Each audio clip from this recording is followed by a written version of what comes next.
একসময়ের কাপড়ের দোকান রাতারাতি পরিণত হয়েছে রাজনৈতিক কার্যালয়ে। রাতের আধারে দোকানটি দখলে নেয়ার অভিযোগ স্থানীয় বিএনপি নেতাকর্মীদের বিরুদ্ধে। চাঞ্চল্যকর এই ঘটনাটি ঘটে টঙ্গীর এরশাদনগর এলাকায়। ভুক্তভোগীদের অভিযোগ ২০০৫ সাল থেকে দোকানটির মালিক সাবেক ১২ নম্বর ওয়ার্ড বিএনপির সহসভাপতি অবসরপ্রাপ্ত সেনা সদস্য আব্দুর রশিদ খলিফা। তার মৃত্যুর পর দোকানটি বিভিন্ন ব্যক্তির নিকট ভাড়া দেন তার ছেলে সাইদুল ইসলাম ফালান। সবশেষ ২০২৪ সালে দোকানটি ভাড়া নেন বিএনপি নেতা মিরাজ মিয়া। ফালানের অভিযোগ, গত বছরের ৫ আগস্ট রাজনৈতিক পট পরিবর্তনের পর তার নিকট ৭ লাখ টাকা চাঁদা দাবি করে স্থানীয় বিএনপি নেতা কামরুল ইসলাম। না দিলে ছাত্র আন্দোলনের মামলায় ফাঁসানোর হুমকি দেওয়া হয়। এরপর টাকা দিতে অস্বীকৃতি জানালে কামরুল ইসলাম, মিরাজ মিয়া ও স্বেচ্ছাসেবক দল নেতা আলাউদ্দিন যোগসাজশ করে রাতারাতি ব্যবসা প্রতিষ্ঠানটি দখল করে নেয়। এরশাদনগরের কোনো মানুষকে আজ পর্যন্ত শান্তিতে থাকতে দেয় নাই। আমার প্রত্যেক বিটা থেকে সে আমার বের করে দিছে। আমরা আজকে রাস্তায় রাস্তায় ঘুরতেছি তার ভয়ে। জীবন বাঁচানোর জন্য আমরা নিজের বাড়িতে যেতে পারতাছি না, আমার মেয়ে স্কুলে যেতে পারতাছে না। আমরা কি করবো? আমরা কার কাছে যাব?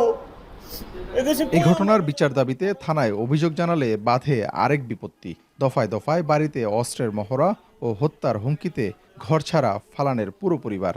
আমার শ্বশুর তিনিও একজন বিএনপি নেতা ছিল, তবুও তারা এই কথা বললে না। আমাদের স্বৈরাচারী বলে যে কিছু বললেই বলে যে তোরা আওয়ামী লীগের লোক, তোদেরকে মামলা দিব, মিথ্যা মামলা দিয়ে তো স্বামীকে ধরায় দিব।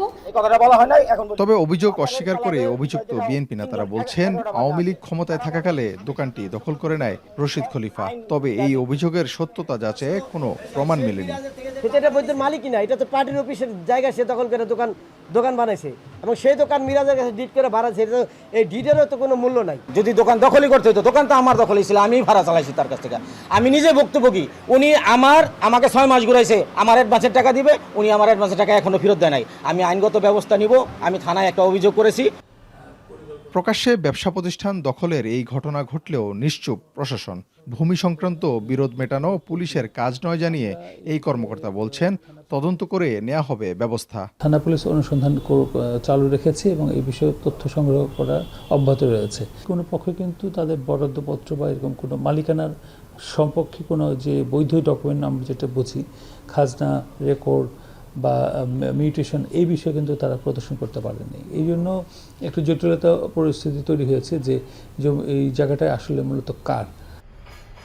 দোকান দখলের ঘটনায় সৃষ্ট পরিস্থিতিতে আতঙ্ক ছড়িয়েছে এলাকা জুড়ে। তাই ঘটনার সুষ্ঠু তদন্তের মাধ্যমে দোষীদের বিচার নিশ্চিতের দাবি এলাকাবাসীর।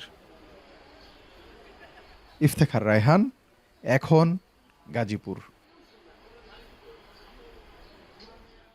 সানবিট সব দিবে সামাল। সানবিট ম্যাজিক প্রেস ডিশওয়াশিং এর মাথা ঘোরানো সলিউশন।